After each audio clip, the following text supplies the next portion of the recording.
I have a question for you. Oh, I was like, where's that coming from? I always get this question from interviewers. Was it harder to come out as a conservative than it was to come out as being gay? Okay, so disclaimer, I will just say for me personally, because I know that, you know, in many ways I've had it easier in coming out and being gay than a lot of other people have. There are some people who've gone through hell in it. I sort of am old enough where I sort of caught the tail end of the country being homophobic. I sort of witnessed it change, and it was totally different then. And the thing is, I'm not even super conservative. I'm like center-right.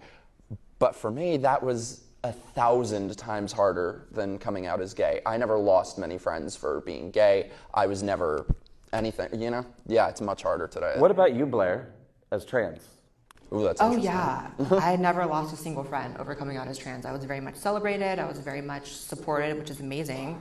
Shout out to everyone who did that, even though they left once I started a YouTube channel, which is so funny because when I started my channel, like, I don't know, I was just talking about like feminism and gender. Like I didn't even really get into politics. That was something that evolved for me over time. So yeah, it was definitely harder to be open about my beliefs than to be open about being trans. What about you? Me too. Hashtag me too. I've lost like some of the most important, like best quote relationships in my life. Like people, ironically, who I considered like best friends. It's always the bestest friends that you might potentially lose, your best friends. But in reality, it's like we spoke about, if they're not really open-minded enough to accept this small part of you, then maybe they're not really your friends to begin with, and that's okay too. But I think that your political point, the politics is just a small part of who you are. It's just like your sexuality. You know, I think that sometimes we put a lot of importance on our political views and things like that. And like, oh, if you don't accept my views, and I can't be friends with this person anymore. Left does that a lot, as we know, but the right does that too. So sometimes we have to, I think, be forgiving of that and try not to do that to other people as well. You know, just kind of get that we're not going to always agree on everything and still try to manage to work with each other. Because my stylist, she's really amazing, and she completely hates Trump. Like, with a passion. And she's Russian, but she's one Wait, like... you're not colluding with Yeah, your I thought the stylist? Russians loved Trump. I'm a Russian bot, I must confess. No, I mean, we get along because she's, you know, she has an open mind about it. She's like, I don't like Trump and everything, but I love you, Ricky. So please understand that you are not your politics.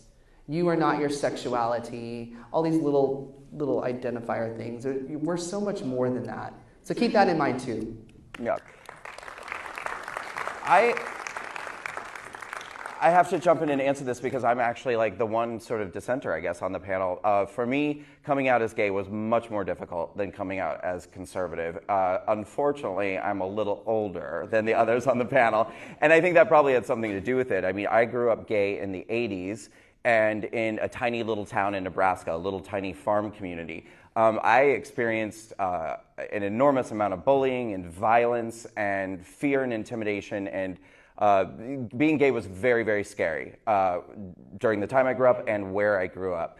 What I can say is different about it for me is that there's something very different and I think disturbing about being ostracized by your own community who really should know better. Because isn't this the community that came together because we all sort of faced this unique experience of being a minority class that wasn't necessarily accepted, and now we're doing it to each other. Right. I think that's extremely disturbing. Oh, sorry, I was just going to add real quick. I came of age, I guess, in a different time than you, so it was probably much harder then. But even I remember how it was when I came out, that it was so much different than it is now. We've progressed so quickly in terms of acceptance of LGBT people, and I think that is why I take such strong exception to the left acting like we're such victims. we are empowered. We are living in the easiest, freest time in human history to be any sort of LGBT. We are strong. We are empowered. We can do anything we want. Right.